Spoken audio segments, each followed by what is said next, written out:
So let me introduce you. I always say that at the beginning of these things too, because somebody that you want to know, especially because he's another Irishman. Pat McMahon introducing Paul Mulligan, the CEO of Catholic Charities.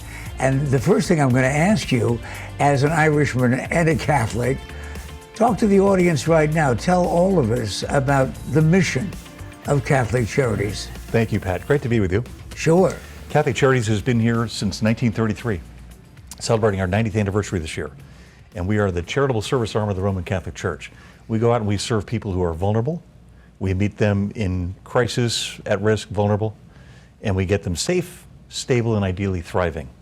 So we walk alongside people on their path to permanent solutions. That's what we do at Catholic Charities. So when on Sunday they pass the collection basket around, is that how Catholic Charities takes care of their needs and everybody else's? Actually, typically not. A lot of the fundraising that we do with Catholic Charities is from folks that just they find us online, they volunteer with us, and they find maybe some entry point at Catholic Charities. We have 22 different programs that we operate, everything from sheltering veterans, other homeless individuals, to working with foster kids, working with refugees, immigrants. I mean, a whole gamut. So we have a lot of folks that are mission-driven that want to come in and support our work that way.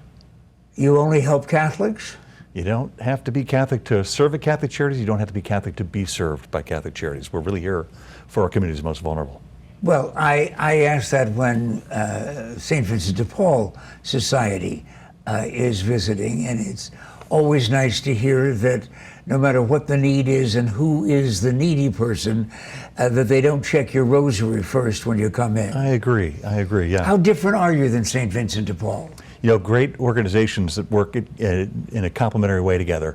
St. Vincent de Paul is really working with people in the here and now, right in front of them. Particular needs, somebody needs to go and find a bed tonight or a meal now. And those are the kinds of things St. Vincent de Paul, they do much more than that. We're in this kind of long, windy path with people. We meet them where they are and we journey with them.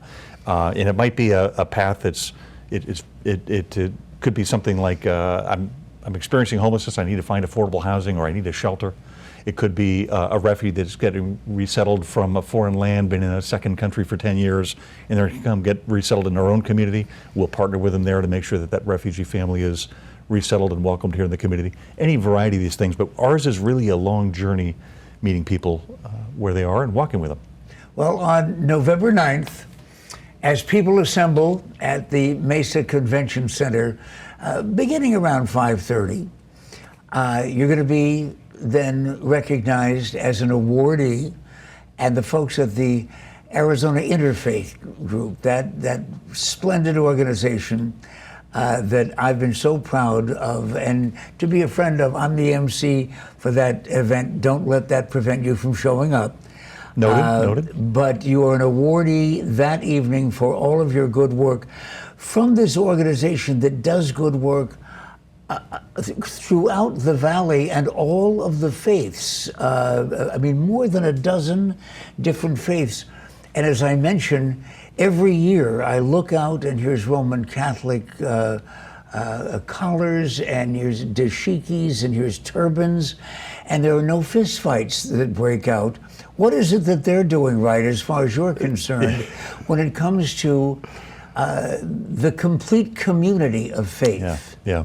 Well, it's beautiful. I love the name Golden Rule, what that symbolizes, what that represents for people of all faiths, or people that may not have an active relationship with God, that we just recognize, right, to love each other, to be brother, sister, neighbor, like the Good Samaritan does. I think that's just a beautiful thing to actually see it in action. So I love that this group continues to honor that in our community. We need more of it.